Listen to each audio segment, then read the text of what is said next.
So now Obama, word for word, says what Lord Christopher Monckton yesterday on this radio show said he would say.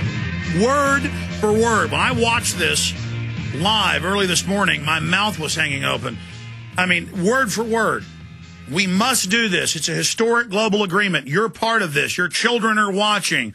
You've got to do this. We've had all these years of inaction, which isn't true. They're taking over the counties and cities through the bureaucracies of all the nations, including the United States especially. All the different sub-regions, depending on how governments break that down in their federal systems, they are already implementing all this. You know about all the green taxes you're already paying. None of it's green. It's a robbery. So let's go back to Obama as he says, we've got to do this. It's historical. And then he goes on to say, even if you don't sign on, the U.S. is going to fund this. And that will just be private money to the IMF to go into round 2 of paying off other countries that they've already got under debt. This is their new way to get even more debt and more control. Here's Obama.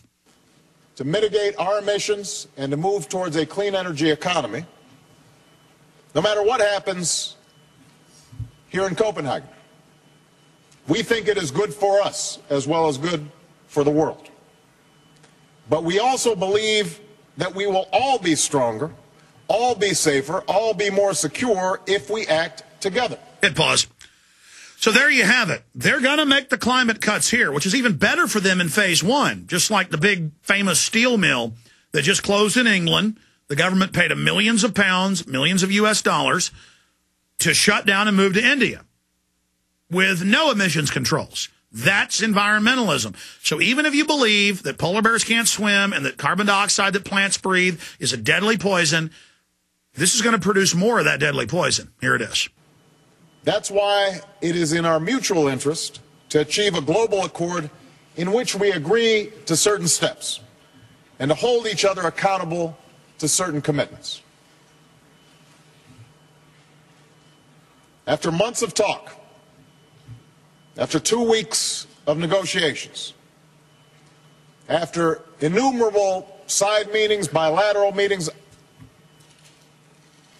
endless hours of discussion among negotiators, I believe that the pieces of that accord should now be clear. First, all major economies must put forward decisive national actions that will reduce their emissions and begin to turn the corner on climate change. All right, hit pause. Even if you believe the UN's own cook numbers, all of our evil carbon dioxide may increase the temperature by 1 degree and may make the seas rise between 7 and 20 inches. Nothing. And that's been proven to be a fraud. The seas are actually slightly dropping right now, and you can just go to any major coastal relay center online and read their 10-year numbers on the level. Last 5 years, San Francisco's water level's gone down by a few inches on average, but it goes up and down. The point here is that he's saying we've got to have these global emissions controls. All nations must implement this under this international agreement. And then now we have the agreement. It's a tax on all financial transactions and a global authority over travel. This is a control grid. Back to Obama. I'm pleased that many of us have already done so.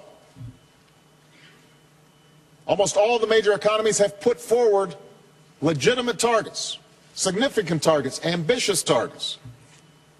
And I'm confident that America will fulfill the commitments that we have made, cutting our emissions in the range of 17% by 2020 and by more than 80% by 2050 in line with final legislation.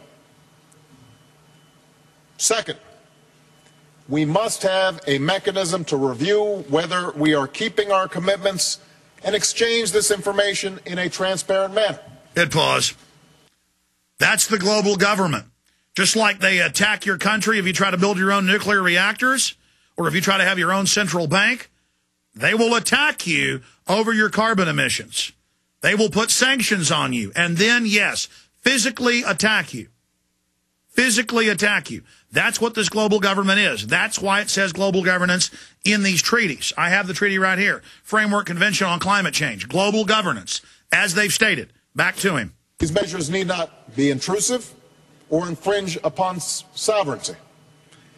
They must, however, ensure that an accord is credible and that we're living up to our mutual obligations. Without such accountability, any agreement would be empty words on a page.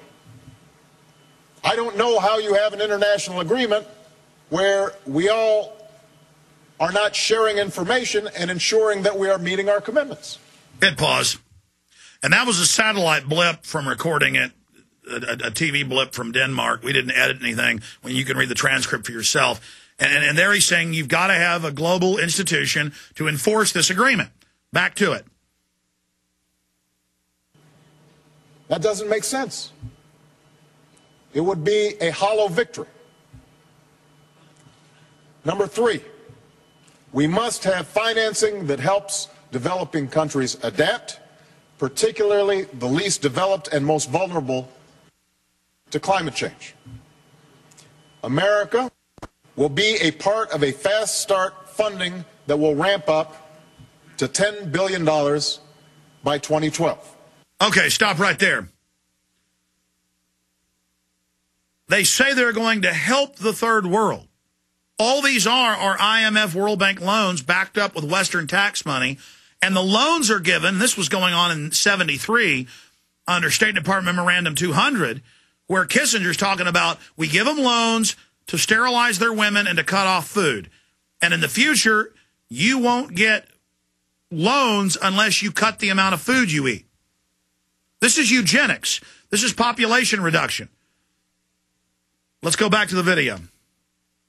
Hillary Clinton, my Secretary of State, made it clear that we will engage in a global effort to mobilize $100 billion in financing by 2020, if, and only if, it is part of a broader accord that I've just described. All right, pause again. What he's saying there is, I'll give $100 billion to the third world, but we'll do it in 2020, 10 years after we're taxing you for carbon. Do you understand what that means?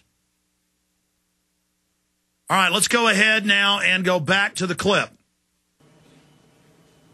Mitigation, transparency, financing.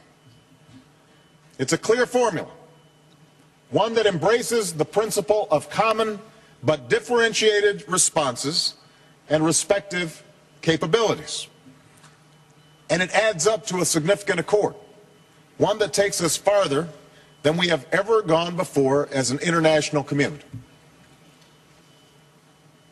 I just want to say to this plenary session that we are running short on time.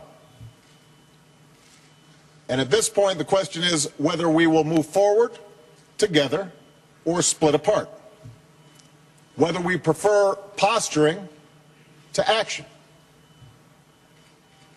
I'm sure that many consider this an imperfect framework that I just described. No country will that it wants. There are those developing countries that want aid with no strings attached and no obligations with respect to transparency. They think that the most advanced nations should pay a higher price. I understand that. There are those advanced nations who think that developing countries... that's another lie. We've got the Copenhagen Treaty. They're upset because they were told they didn't have to make cuts and the first world did, that they were going to get tax money. Now they learn they have to make cuts almost double. It's not quite double, almost double what the West has to make, and that the IMF and World Bank will be collecting all this money and keeping it for themselves, and the third world knows how corrupt those institutions are. So here he is, like he's the arbiter between the first world and the third world and the developing world. You know, he's the arbiter, when he clearly is a representative of the Anglo-American New World Order. Let's go back to him. There are those advanced nations who think that developing countries either cannot absorb this assistance or that will not be held accountable effectively. and that the world's fastest growing emitters should bear a greater share of the burden. We know the fault lines because we've been imprisoned by them for years. These international discussions.